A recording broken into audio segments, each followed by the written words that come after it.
Академия наук Республики Саха-Якутия представляет очередной новостной выпуск видеодайджеста.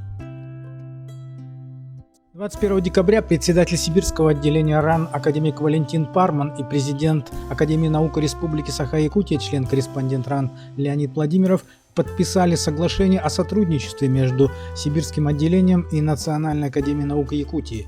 Якутия сегодня становится форпостом в освоении Арктики. Этот фактор расположения является стимулом совместного взаимодействия по вопросам установления плотных научных связей. 20 декабря 2022 года в Академии наук Республики Саха-Якутия прошла важная рабочая встреча межрегионального проектного офиса НОЦ-Север, Центр управления проектами НОЦ-Север и руководство Академии наук Республики Саха-Якутия. Повестка встречи состояла из двух ключевых вопросов. С информацией о ходе подготовки годового отчета НОЦ-Север выступила руководитель проектного офиса Национальной академии Туяра Едисеева.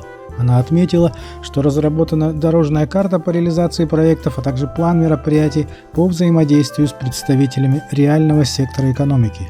Разработано и согласовано с Минобрнауки Российской Федерации перечень отчетов за 2021 и 9 месяцев 2022 года.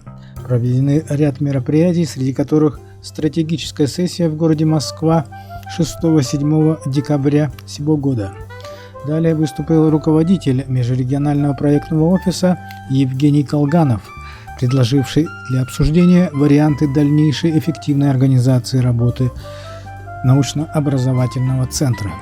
Совещание решило: первое – осуществлять сбор данных и подготовку отчетных материалов НОЦ-Север проектным офисом Национальной академии наук Якутии, представление их проектному офису и в Минобрнауки Российской Федерации. Второе – предоставление проектным офисом НОЦ-Север Академии наук Республики Саха лонг-листа тем с пакетом документов для экспертного обсуждения на Объединенных ученых советах Национальной академии наук Якутии по вопросу включения их в перечень тематик комплексных научных исследований на 2023 год с последующим совместным принятием решения по шорт-листу тем КНИ на 2023 год.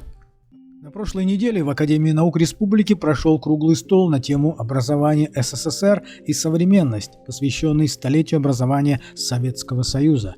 Инициатором мероприятия стал Объединенный ученый совет Академии по гуманитарным наукам, собравший для дискуссий ученых и аспирантов, обсудивших вопросы роли и значения СССР в истории страны и мира.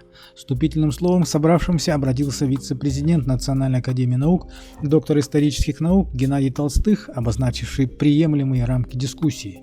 Не секрет, что историческое прошлое советского периода сегодня вызывает немало радикально противоположных мнений.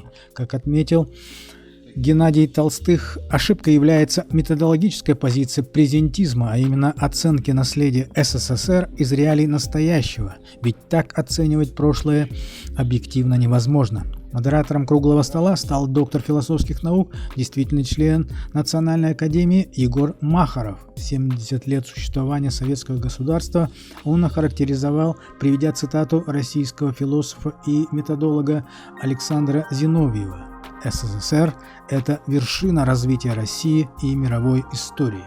Между тем, было отмечено, что существуют противоположные критические оценки. Но однозначно то, что СССР был великой военной, научной, спортивной и социальной державой. Не стоит забывать, что СССР первым в мире запустил искусственный спутник Земли, первым отправил человека в космос, а многие современные военные изделия, являющиеся мощным сдерживающим фактором современной реальности и залогом российского суверенитета, по сути являются в основе разработками советских ученых и инженеров.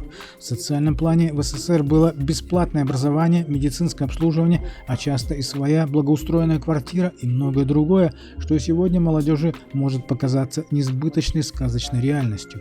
Многоуровневая система патриотического воспитания и социализации подрастающей смены в молодежных организациях заслуживает своего пристального внимания именно в наши дни.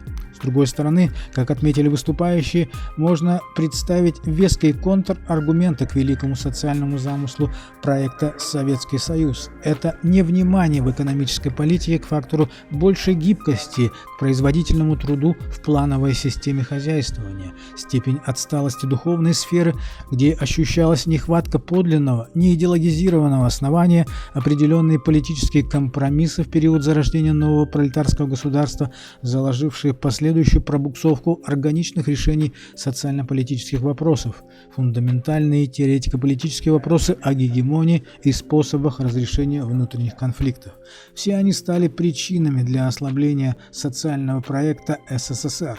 Как показала работа круглого стола, весь этот уникальный исторический опыт должен пойти в конструктивный багаж нынешнему поколению, выстраивающему жизнь нашего современного российского государства в период глобальных геополитических разломов и экономических трансформаций.